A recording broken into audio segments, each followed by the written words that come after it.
Rodrigo of Bivar, called the Cid.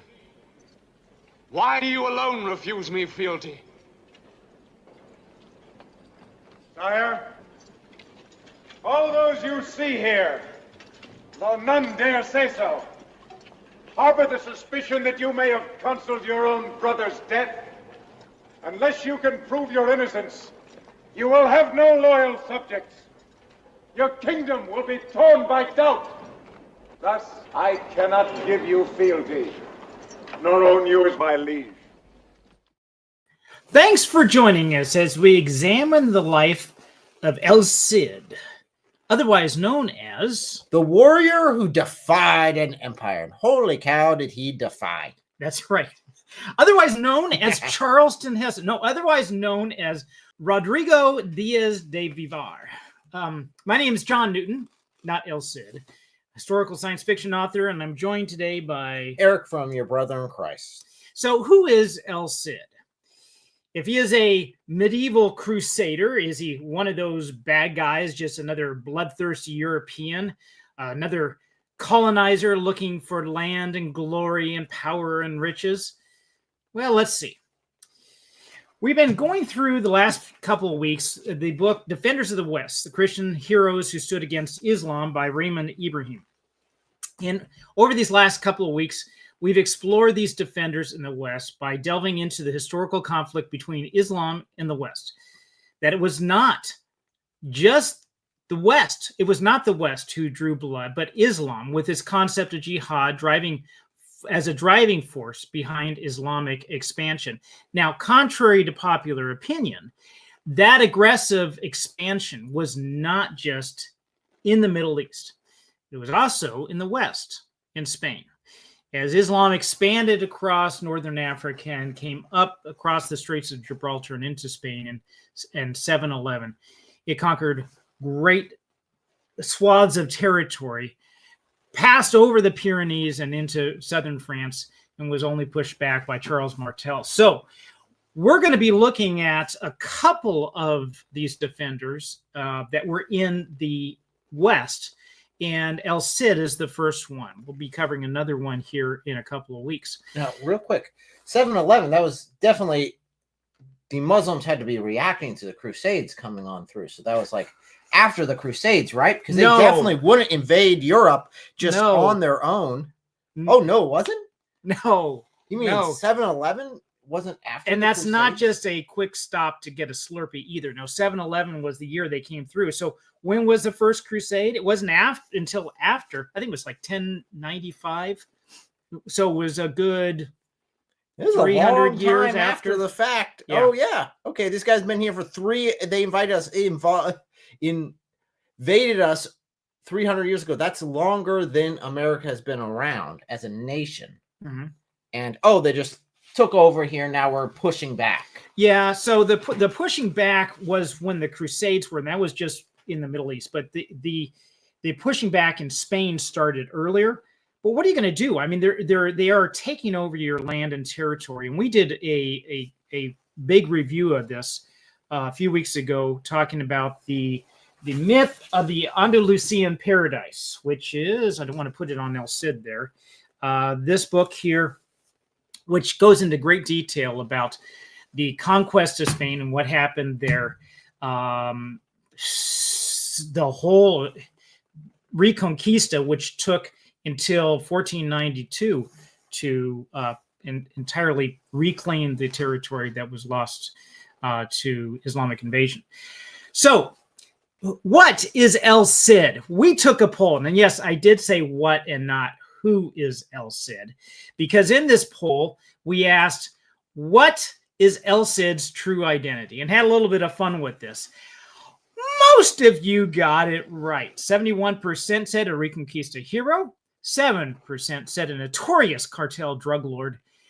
21% said a spicy Peruvian seafood dish. And no one, absolutely no one said a legendary matador, which I am so ashamed of you all that no one got it right. It's a legendary matador.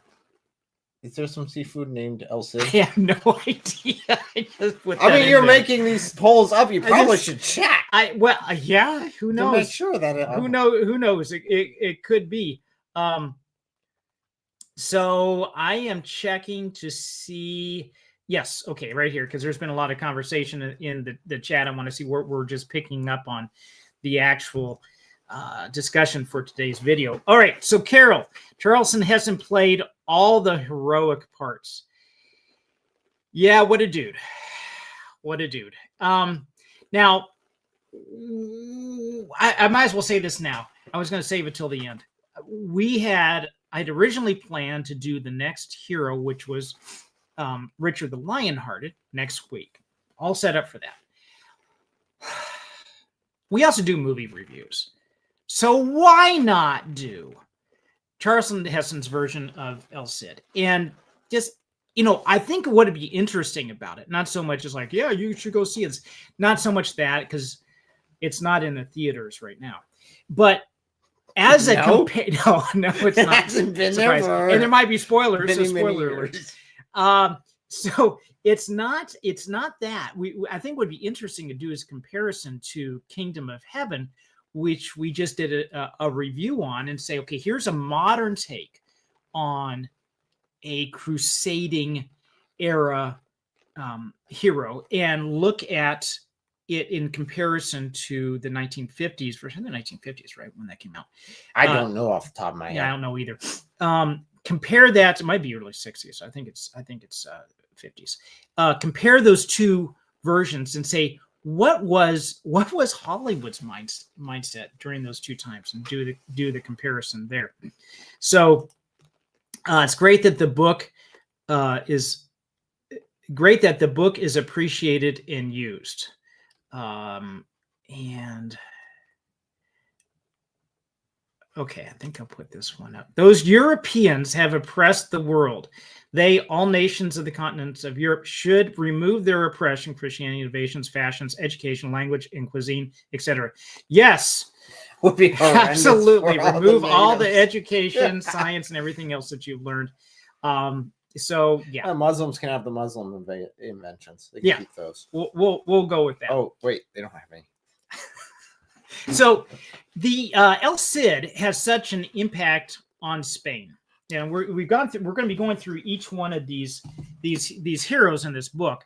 But El Cid had, some of these guys had real cultural impact as well. And, and El Cid is one of them. Big. I mean, we're doing Richard the Lionheart next time, but I think El Cid actually had a bigger impact than I'd say from a cultural standpoint, yeah, El Cid definitely had a bigger impact than Richard. Yeah, and not just in Spain. Richard was well respected, even though he is still looked down as being a great character. El Cid passed him by quite a bit. I don't remember a lot of movies being made about Richard the Lionheart. Other than maybe Robin Hood is backing on that. Kind of. Okay, he's like a sub character in that. That's true. Like that's true. Robin Hood's not really. Yeah, he's more. Robin Hood is about Robin Hood. That is true. So El Cid had such a big impact on Spain and the fight against Islamic aggression in the West that he became a part of legend and a role model. He even inspired the main character in my novel, The Healing Stone.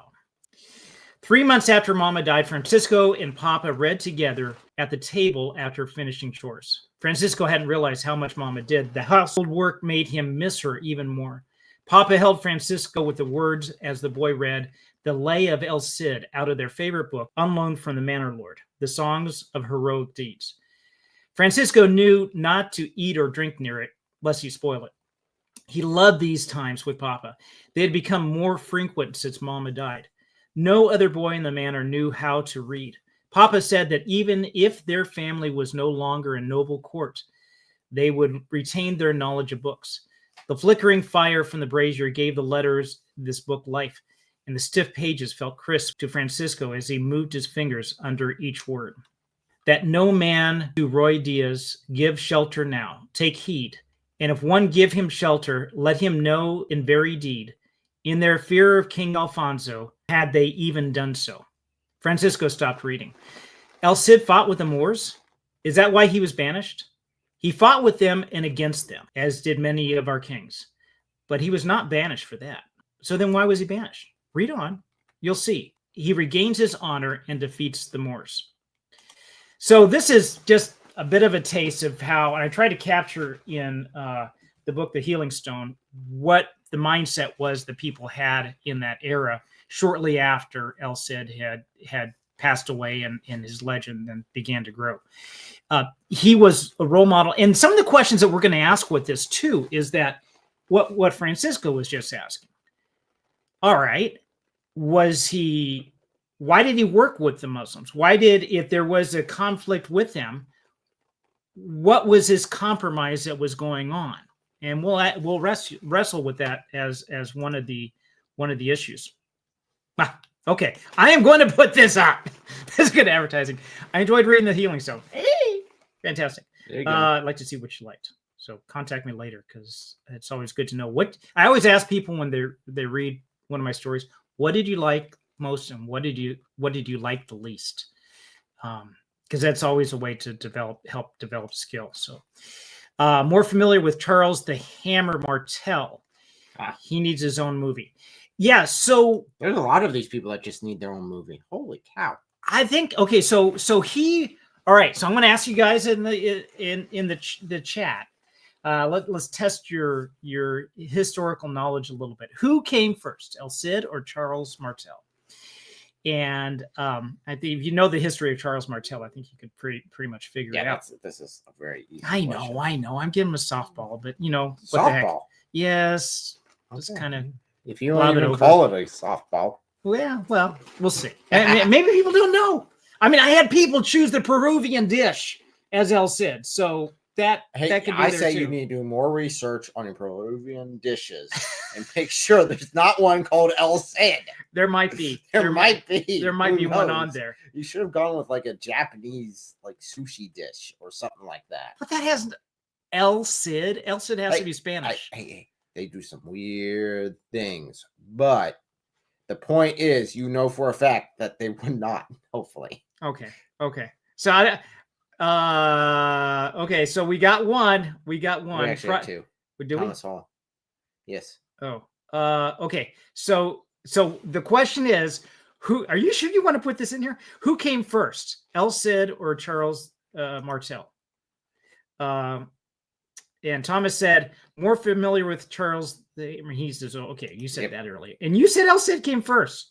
Okay. And Jack said no. I think you're pulling. I do not believe you. I think you're pulling my leg. Now watch, he's probably really, really true. Protestant Believer said Martel. And you can't handle the truth. So yes, Charles Martel. So he's the one who pushed the Muslims back at the Battle of Tours in France, or what would become France, to say, "You shall not pass," and pushed them back. So we could even talk about who was the first person who really brought Spain up by his bootstraps and started pushing back there too. There's a whole history behind that as well. There's so many people. There's so much here, so much that can go on. So part of the whole reason why we're doing this is because, again, there's the accusation that people make about the Christian aggression, to say that, Christians have been terribly aggressive throughout history. You can't say anything about Muslim aggression because the Christians are just as bad. What about the Crusades and the Inquisition? So I might even do a bit of history on the Inquisition too. So this is to help kind of frame that a little bit. And from the very offset, I think everybody's probably willing to say, listen, there's mistakes that have been made. There are things that have gone too far. When you had the taking of Jerusalem, when we talk about Godfrey of Bouillon last week, the conquering of Jerusalem, the siege, and what happened afterwards, there was slaughter within Jerusalem after the conquering. We didn't focus so much on that. Maybe we can even just have a live stream on that by itself, because that is important. It does set the stage for things to come later. But just because there are whenever you have war, you do have atrocities. No matter how hard or you try to not have civilian casualties or however just your initial cause is, there will be unintended consequences. There will be hotheads in your military that do it. In the book, my book, The Healing Stone, they go after, as they're getting close to the Battle of Las Navas de Tolosa, which was a turning point in the Reconquista in July 16, 1212. As they're making their march towards that, they hit some other places. They hit Malagon and Calatrava. In Malagon, once the city had surrendered, these are fortified cities and Muslims that were there. They're in Muslim territory. They take it. And when they take it, the Muslims capitulate. They go over. You had French knights that had come there. So this is not just over the Pyrenees. These knights have come over. They're called ultramontanos. They come in. And contrary to what King Alfonso's command was, these guys rush into the fortress and basically slaughter everybody. And he was ticked. Oh, he gave his word that they'd be safe. Yeah. And then boom, his knights rush in there and just slaughter. What the heck? Yeah. No one's going to trust his word now. So that was these type of things happen in war.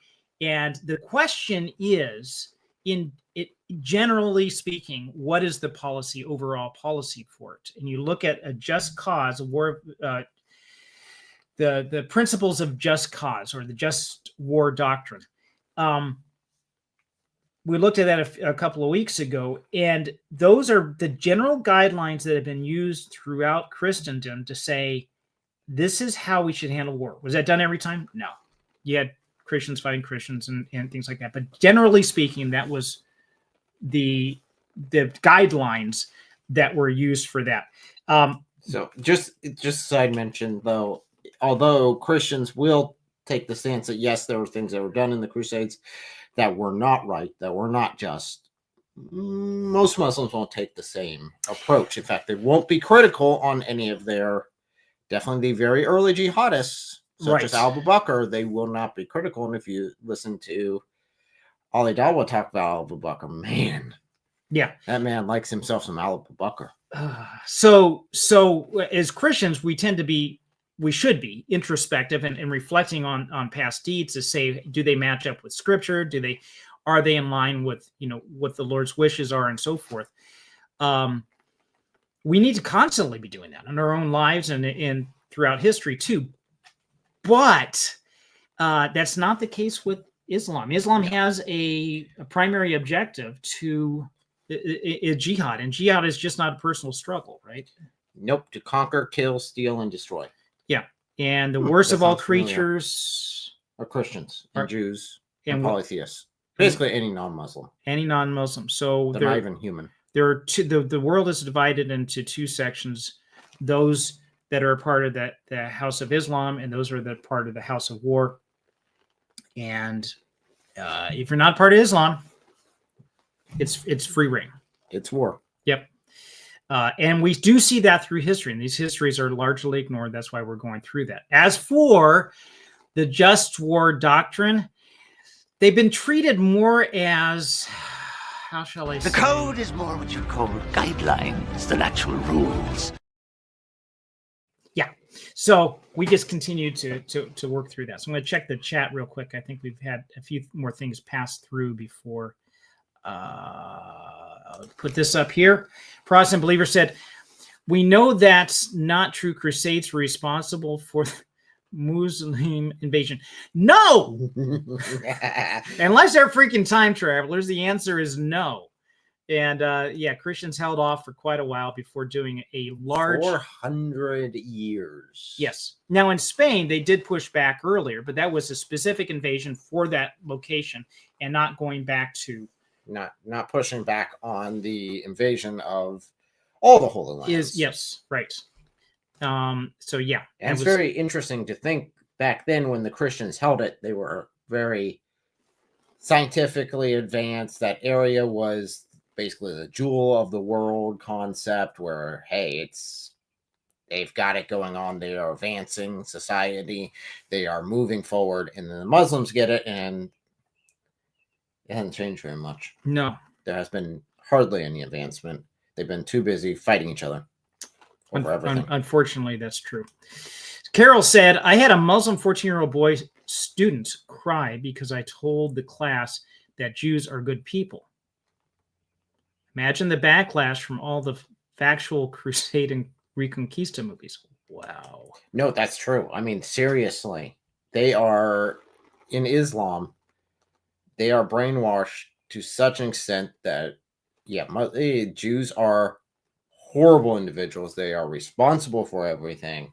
They are the worst of all people. Hey, look at the Quran again. And yeah, they have brainwashing. Usama Duck talks about that, about how he would hear that a lot. And it's part of the schooling. It's part of every part in the Middle East under a Muslim nation saying Jews are bad. It's taught in schools. It's taught everywhere. Yeah. Yeah. Even if okay, so a little bit of background of the guy that you just talked about, Usama Duck. Say his last name right? I believe so. Okay. I'm probably butchering it myself. I'll hear about it later, how racist I am. He's a great brother.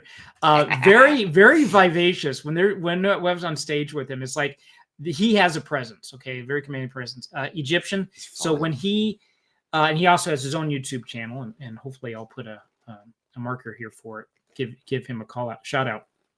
Straightway Ministries. Is that what it is? Straightway Ministries. Okay. That's what it is. And it's usually in Arabic, right? Wow, he does both. He does Arabic and English. He does. Okay. I think on Thursdays, I think he does Arabic. On Saturdays, I think he does English. If memory serves, don't quote me because I get updates all the time. Okay, so he is Egyptian, right? And he, you're speaking about his upbringing in Egypt, how they would have said that as part of their doctrine or schooling, indoctrination, whatever you want to call it, right? Okay. Yeah, indoctrination. That would be what it is. So Protestant believer said war is hell. Yes, I think that's one reason why we try to. It's part of just war theory. Avoid it at all costs. You avoid diplomatic means avoid at all costs, because even if your goal is righteous, unintended consequences, collateral damage, civilian casualties, famine, disease, dogs and cats living together. I don't know about that one. Total mayhem. It's all total mayhem. Yes, I don't know about the dogs and cats. It's a quote. Dogs will probably be eating. If you know where that's from, please put it in the chat. But yes, that is a movie quote. So check out the El Cid pool now. Poll. Sorry. Well, it's kind of a pool. All right. So just out of curiosity, I can't put it up, but I'm going to look and do a refresh. Wow, we got a whole lot of people going for Peruvian spicy dishes. Oh yeah, everyone switch. Quickly! It's gotta be. No, it's the Matador. The Matador shall win. And it's not updating. Oh, there we go. There we go. Yeah, we got someone for the Matador. Oh, we do have somebody for the Matador. Okay. Yeah. All right. 7% went for the Matador. Well, okay. That's good. Okay.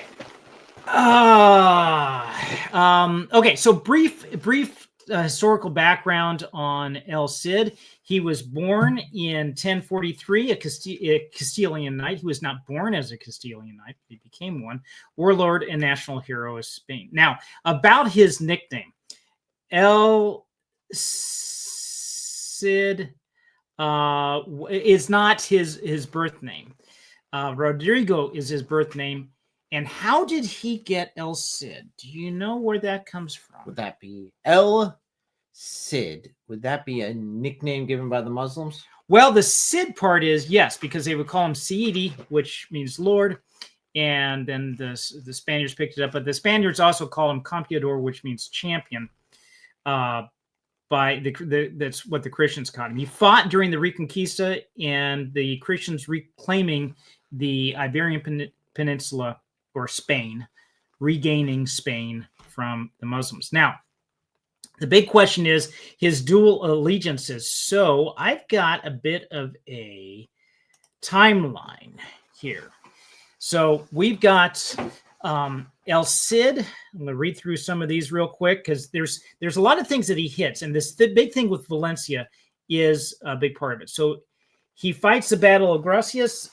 He's a commander for Sancho II. The video that we had earlier, that video clip that we saw with Charleston Heston coming through, that was him claiming when he originally took his position. There was King Sancho. There's a whole thing going on with El Cid having allegiance to the king's brother. And then when Sancho took charge, there was a whole contest. There's a question about who all these individual lords that were under him, would they owe allegiance to him? And El Cid held back a bit. And finally, after contesting it for a bit, did give his allegiance to him. So that's why there was some of that. And that's some question about if his brother there was kind of responsible for the king's death. Yes. So there was some question like, dude, did you kill your brother just to get the throne? Yeah. If you did, I have a problem with you. If you didn't, well, okay, we can go do this. Yeah. And so I think that first with his life, we need to remember that's the historical context for this. That they do not have the same kind of governmental structure that we do now. These are lords over different lands that have this hierarchical allegiance to their superior, and those can break at any time. And so back to the timeline, we'll come back to that because that's an important characteristic of it. Then he gets exiled by Alfonso VI and serves a Muslim ruler in Saragossa. So we can take a look at where that is on the map. But before we do, I'm going to put up another timeline because I want to show you Godfrey of Bouillon. Your timelines are getting out of They are. They're too big. Someone has too much fun. So last week we talked about Godfrey of Bouillon, and this is interesting. This is their contemporaries. Yes. What's going on with Godfrey is happening at the same time as El Cid. So you got something happening here in the Middle East. You have something happening here in Spain, opposite sides of the Mediterranean. And they're both wrestling with Islamic control. That even though there has been a crusade called against the Middle East, at that same time, we're dealing with the Islamic invasion in Spain. So these are across basically on both sides of Europe, and then encroaching more and more, we'll see later on with what's happening in the East with the other heroes. So what did this look like? I've got a couple of maps here, and this is the territory. This one's so good. This map's really good. You like this one? Why do you like this one? Because it puts it in perspective. Look at the little El Cid down there. Yo, but it's a little lonesome. Okay. So Valencia, right down. I can't put my hand over the map. It's on your side. Valencia, right. You see where that is. They just on the other side of Zaragoza. He's over here in this territory. These are breaking off, and this map is kind of in flux. It doesn't. And there's. I'll tell you in a minute why it has been in flux. It's not just because of the Islamic invasion. The orange part has pressed down against Islam, and so the Christians are coming back down. I will say definitely these are Christian kingdoms. This is a fight against Islam, and not just looking for land. You have a certain king holding land. You have, like Germany and France. No, this is specific. Jihad has pushed this back, so that we're calling something against jihad, putting it the other direction. Just for clarification on this map here with El Cid being down here, that's because he got exiled, traveled all the way down to he said Valencia there? Yeah. And then took that from the Muslims that were around him. Anyhow, he's still surrounded by Muslims. Yeah. But talk about got some gumption. He does. I'm going to go to the middle of Muslim land, and I'm just going to take over this entire section. It's now going to be mine. I'm going to free it from the Muslim rule and take it over. Yeah. Now, he allowed Muslims to be under his rule. So it's not like it was a purification, like, no Muslims at all. He was very lenient to the Muslims, to his detriment, but he was very lenient to the Muslims. But still, that is one crazy move. Yeah, so we saw earlier that, the title of this, if you looked at the thumbnail, was that he's based, and the question is, is he standing on principles, or is he just going wishy-washy with the world? And no, so this way, and the whole thing of challenging the king, in other ways like that, he is standing on these principles. So here's another map. Although it's in Spanish, it does show the different directions, the travel that he had gone and taking these different locations. So now that he was in Valencia, he also went up to Saragossa. A word about the name Saragossa. This is a bit of history that I thought was pretty cool in doing research for the book. Do you know where Zaragoza comes from? I do not. Oh, good. I was hoping you wouldn't, because if you said it, then it'd be spoiling. The word Saragossa, the town was founded during the Roman Empire, and this area, this region, what now you know? Nope. What I'm talking Yep, about. I know. This region was the Wild West, and Gaul. We're going to send all our military commanders when they're retired. We don't want them hanging out and getting bored in Rome. We're going to set up a nice villa for them out west, so we don't have to deal with them, and they're not causing problems. So there was a retirement home for the violent. Yes, violently elderly, and they named it after Caesar Augustus. But over time, the name just kind of morphed from Caesar Augustus to Zaragoza. So there you have it. Now you know the rest of the story. So I'm going to check the comments again real quick. Okay, so pretty remarkable that they could push back, considering these were not nations or empires at war, but tiny kingdoms under a feudal system. Yes, and I tell you what, maybe there's a whole another live stream that we do just on the Reconquista itself, and maybe even need to break it back. But how these guys got, because they're up in Asturias in the mountains, and the Muslims said, we're not worried about these mountain people. They're just not worth their trouble. But lo and behold, they were worth their trouble, and they came and pushed back. So that's a good point.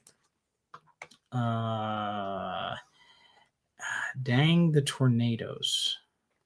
Don't know. I don't know. It's been a rough year. Yeah, especially down south, hitting the tornadoes. These may be current and not just the last couple of days with dealing with tornadoes. I hope that be careful, stay safe, go in the basement if you need to. Yeah, you can stop the live stream. I had to jump off a live stream earlier this year because of tornadoes. So yeah, there's that. Yeah, tornadoes in this area. I don't know if you're in the Tornado Valley. I've had a tornado hit not too far from here, about a quarter mile. Took out a barn. So that was not too long ago. Well, it was a while back, but still. That can be right nasty. Now. Wow. Yep. Nasty. Keep you guys on your toes. Amen. Southeast. Yep. Okay. Yep. Tough stuff. Okay, brief. So that's a bit of a background about him. Now, there's a question about these dual allegiances. So we just saw that, and there are a couple more maps I do want to show. I love maps. Sorry, guys. There's a couple more that I'm going to show, and this one shows, it's a GIF. It shows the pushback during the different periods of the Reconquista. So you have the Kingdom of Asturias, which is up in the north in the 700s. And then you just have it continue to push down. There's another one that shows it from the language standpoint that goes further. So from the year 1000, that's about where this takes place in 1100. And this one goes all the way through to 15, 16. Yeah, and you see Castilian continue to increase. This goes beyond. This is showing the languages themselves, how they Intermix, spread over time. Right. So that was a good one. Okay. Enough with maps. The big question that we have is El Cid's complex political and military career. He served Christian King Sancho, then Alfonso the Seventh. But what happened with the Muslims? How can he say he's fighting against them and then serving Muslim rulers in Zaragoza? What was happening to that? Do you have any insights on that? It couldn't possibly be some infighting, could it? Couldn't possibly be that, because the Ummah is all united. There's never any infighting. Well, okay, so if you think about Muslim Spain, it was not this monolith that was there. And if you dig into the history, as a monolith, they do. Well, how does it get sold then? It gets sold as they were a bunch of peaceful Muslims all living there, kumbaya, bunch of scientists all advancing technology and the welfare for all of humanity. And then these barbarian Christians come down and start pillaging and plundering, and the peaceful Muslims just couldn't stand against these barbarians who were just ruthless and bloody. Well, they did push back. They did push back. Yeah. Oh, yeah, but how does history ever get in the way of propaganda? Yeah. So another big thing that they were known for was their slave trade in Spain, the Muslim slave trade. Huge. With part of taking captives. You take a captive, can't pay ransom, becomes a slave. And you have, if you want to see more, get more information about that, I would suggest this book, The Myth of the Andalusian Paradise. Goes into a lot of detail that could not be said on Facebook. YouTube. On YouTube. Sorry. I still say it. I don't give a crap. So during this period, you had the, I think it was the Umayyad Caliphate that was in Spain, that earlier part in the 700s had taken over northern Africa. But then they got soft. And as generations usually do, empires rise in iron boots and fall in silk slippers. That was the case with these guys too. They started enjoying things that would be against Islam. They started enjoying alcohol. They started enjoying music. They started to enjoy women singing music.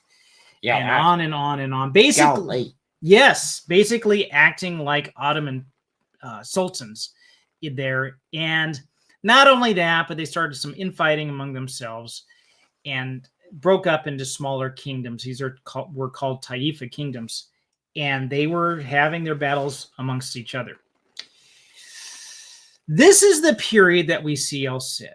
And this period does not last forever, because then you get, like you would usually get, a radical Muslim resurgence somewhere along the lines of ISIS. And this was the Almoravid Empire, the Almoravids that came through. And they're basically saying, again, there is no God but so-and-so, and somebody is his There's prophet. no God but God. So-and-so is his prophet. Yes, right. Still a stupid statement. Yes, and I'm not even going to say the statement because I don't want somebody declaring What? that I have. Muhammad is, there's no God but Muhammad, and Allah is his prophet. Oh, wait, hold on a second. ouch. So, but El Cid is there between those radical eras, those fundamentalist eras in Islam. And because of that, these infighting kings were a lot like infighting kings of the Christian empires or the Christian kingdoms there too. And so he could do his allegiance to these guys, and they're just nominally Muslim. And what happens later is that when the Almoravids do come in, the Muslims say, yeah, we should get them come up here from North Africa. We should invite our brothers up here. They should bring Islam, resurgence of Islam. Well, that's fine. That's fine. As long as they get rid of the Christians that are now making us pay taxes. And there was a claim made by one of the kings there, one of the Muslim kings, saying, well, "This may not be such a good idea." No, this isn't a bad idea. Don't invite him up here. And the guy's like, "Oh, yeah, I'd rather be a slave in Africa than to serve a Christian king." Yeah, one of the phrases that was used, I would rather be a fundamentalist than a swineherd, someone who is a pig farmer, basically. Pig farmer. And so that didn't go quite as He well died. as what they had. Muslims killed him. I'm going to put this. I'm going to check comments real quick. Put this up. Jack Ray said Muslims were taking slaves in Spain for hundreds of years. It didn't really get stopped and into the 1800s. And once they were pushed in, and even that when they were pushed back, and you had the pirates, Soleil, and the first U.S. Barbary Coast. You think about the Barbary Wars? Yes, the first U.S. naval battles, I think, as a nation, if I remember it correctly, and guys, correct me if I'm wrong, was against these Muslim pirates because they're coming in, and slavery was their trade. Yep, and they even said the founding father, a couple of the founding fathers even asked them, why are you doing this? And the Muslims like, it's our right. We have the right to enslave you. Why are you complaining? Why are you whining? Stop whining. It jumped on me. The Spanish naval conscription system that crippled them for all-out war fighting was designed to patrol against Muslim slavers. Yeah, well, it was on a massive scale. And here we go. Protestant believer said, thanks to Muslims, U.S. Navy came to be. Yep. The shores of Tripoli, even sung, from the halls of Montezuma, even sung today. There you go. From the Tripoli. Yep. Oh, so yeah. that did even had an influence here early on. I said, you know what? Islam has impacted and given us many things, mostly because we need to defend ourselves against them. But hey, they helped develop, warfare, weapon technologies, defense technologies, and the U.S. Navy. Yep. Yeah. Yep. So with what somebody mentioned earlier in the chat that it was amazing how the Spaniards were able to come down from Assyria and start to take their land back. This is one of those examples where empires rise in iron boots. Because of the constant oppression against the Christians became hard. And the Muslims, because things were easy for them, became soft. And that's one reason, not the only reason, by far not the primary reason, but it is a reason why they were able to push back. So that I believe that was also important. I've got another one here. When Thomas Jefferson read the Quran, he knew what he had to do. Yeah. The founding fathers weren't ignorant when it came to Islam. They definitely would not have accepted it into the nation on the scale that we have. Okay, so I'm going to put this question out to you guys. Can a Christian warrior serve a Muslim ruler and still be considered a defender of the faith? It counts on how he defends it, how he serves. Yes. And because I guess you could say the same thing for King David, because he, for a time, served the Philistines. He went over and served the Philistines as a mercenary. But then he was raiding the Philistine lands and, infighting there. He never actually fought against Israel itself. That being said, I don't remember if El Cid ever fought.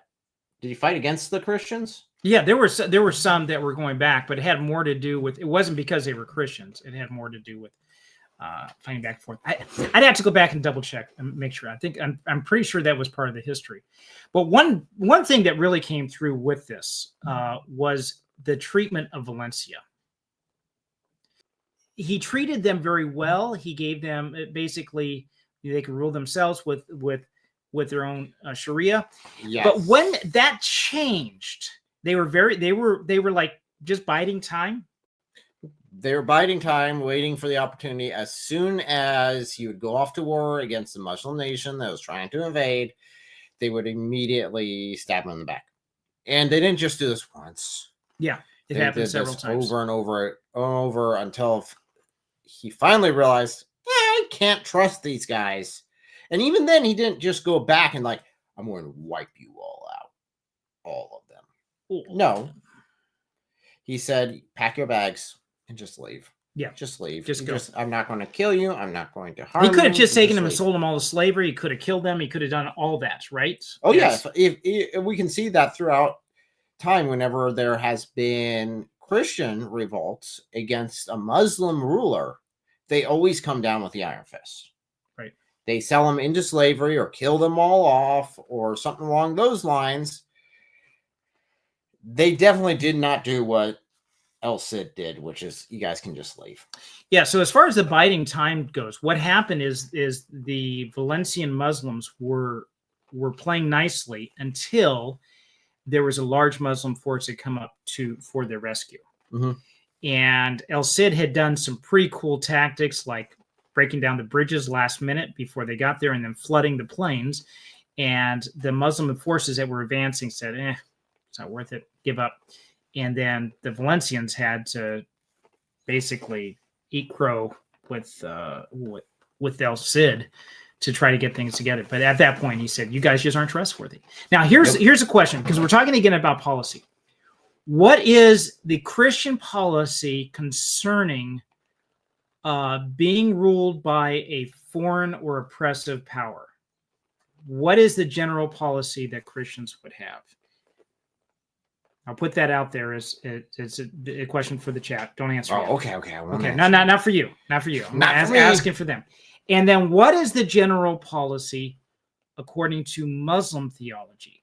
Okay, the orthopraxy. How should Christians live under that? How should Muslims live under that according to their scriptures? And there's a definite difference between the two. See if we get that. See if we get you guys to see the answer there. I know you guys are smart. You're going to pick it out right away. Now, El Cid was really interesting because, again, he's done all these battles, and in none of the battles that he participated in did he ever lose. That is an incredible success rate. It is. Including going to, again, Middle Muslim territory and be like, I like this city. It's now mine. Yeah. Not really like that, but the concept of being like, yeah, I'm taking the city. I'm surrounded by enemies. And I'm going to hold it. And it was his until his death. After his death, they like swarmed it. But until his death, he held that city. Yes. And often when he had these battles, he was oftentimes outnumbered. Oh, yeah. Incredibly so. And there was you could see this strategy, like we're talking about taking down the bridge, flooding the fields. The Muslims come through. If you have a large force, mud is a real killer for being able to make advancement. Definitely if you're using a lot of cavalry. Mm-hmm. It's like, no, don't go in there. It's just going to be a death pit. No, don't do that. They're just going to shoot you with arrows. Yeah. It's a bad idea. Okay. Look like porcupines. So, let me see. Living under... Okay, so I think I've got some. I'm looking for the answers to the previous question about how Scripture says that Christians should live with authoritative rule that might not be good rule, that's maybe oppressive. So living under that. I think the believer here thought it was the opposite, where a Christian is ruling. But yes, living under a Muslim. Yes. No, I'm just saying living under oppressive rule in general. How should Christians act and how should Muslims act according to their individual scriptures? Mm-hmm. So that's the question. But he is saying, okay, so I see what you're saying. I think there was a little misunderstanding. Living under Muslims, dimitude, living under Christians, freedom. Now, the Christians in Spain did have the Muslims pay taxes, but I do not believe it was the same thing as the jizya, which is more of an oppression, not just that you're paying extra, but that there was a whole humiliation period that came with it. Humiliation, It's extremely high, and it's protection money because basically you're paying them off not to come either beat you up, sell you in slavery, or kill you outright. So that's what you're paying them off of. Say, hey, I want protection from you. Take it. I am less than human. I'm nothing but a beast here. And some of them were like up to 80% of their income. Yep. Was like paid. And then you have taxes on top of that. It's not those replace taxes or anything like that. You had extra taxes on top of that. So let's say tax rate, hypothetically 10%, you're paying like 90%. Right. And as far as the Christians go, this is not something in the Christian scriptures at all. No. There's no specifications for this. On the other hand, there is for Islam. This is what you do. Is done that way. So, despite his alliances, El Cid's his history was deeply rooted in Christian worldview. So, even though he had worked with the Muslims, he had continued with. He always fought with the cross on his banner. He has always made it clear that that's what he was going for. He died in 1099. His body was famously strapped to a horse to inspire his troops, even in his death. So, prop him up there. That's right. El Cid represents the pragmatic faithfulness, serving Christian goals through a complicated reality. How do you, and I think if all the different heroes of the defending the West that we're going to be talking about, he might be closer to what we're living with right now, because living in a society that's not necessarily Christian, but pluralistic and in many ways antagonistic, how do you survive with that? How do you work under those conditions? So let's see. There's another comment here from Christian Believer. There's no chattel slavery in Christian scripture. True. That wasn't even a concept for them. It was all indentured servitude. Yes. With a set time limit saying, hey, there's a time frame and you're gone. You're free. It's temporary and you have to treat them well because this is not your little slave permanently. Artix 548 said, Jesus proclaimed liberation to the captives. Muhammad put men in chains. In fact, That's one of the first things that Jesus said when he began his ministry. He said, this is, set the captives free. So it really does frame, there's such a huge difference between Christianity and Islam. And unfortunately, those people in the West who have not seriously looked at either one of them just kind of gloss them both over and say, they're just the same thing. And not even close. The closer you inspect, the further they are from each other. So was El Cid a saint, sinner, or a soldier of necessity? I think just like all our guys here, kind of, what do you say? Is he a saint, sinner? Or? He's a sinner saint. Sinner saint. He is a sinner redeemed by the blood of Christ, and did what he could in his time frame to try to protect his people. Yeah. And that's what ended up being good and bad, again, in very similar light to King David, where he did, but some of the stuff, he wasn't able to build the temple because he had blood on his hands. He wasn't able to do that. He had to wait for a son to be able to build the temple of the Lord. Right. So next week we're going to be looking at we're originally going to be looking at Richard the Lionhearted, and I think instead we will be looking at the movie El Cid. So although I have this run ready to go, I think we're going to postpone this one to the following week and do the movie. El Cid next week. El Cid, the movie. The movie. With Charleston Heston. And take a look at that. Let's see how close they get. And one of the big questions we're going to ask, we'll do our traditional review that we do on movies. But then the big question is going to be, how were the Crusades or this period of history viewed by Hollywood during that era versus how they're viewed now? And how they're viewed now, we'll use the Kingdom of Heaven, which is actually over 20 years ago now. when they could just passing the 20 anniversary. years For that. ago. It's hard to believe. Well, El Cid, how old is that one? Well, 50s, so 70. 70. So we'll look at what in a 50-year period or so. How did the mentality or the philosophy of this era change over time? So it'd be interesting to take a look at. Well, until then, appreciate the input that we got from you guys, and we're going to be digging a little bit deeper into El Cid and continue to march through the series of the other defenders of the West, according to this book, and maybe dig into some other parts of history and other movies of that era as well coming up. So until then. Oh, and in case I don't see you, good afternoon, good evening, and good night.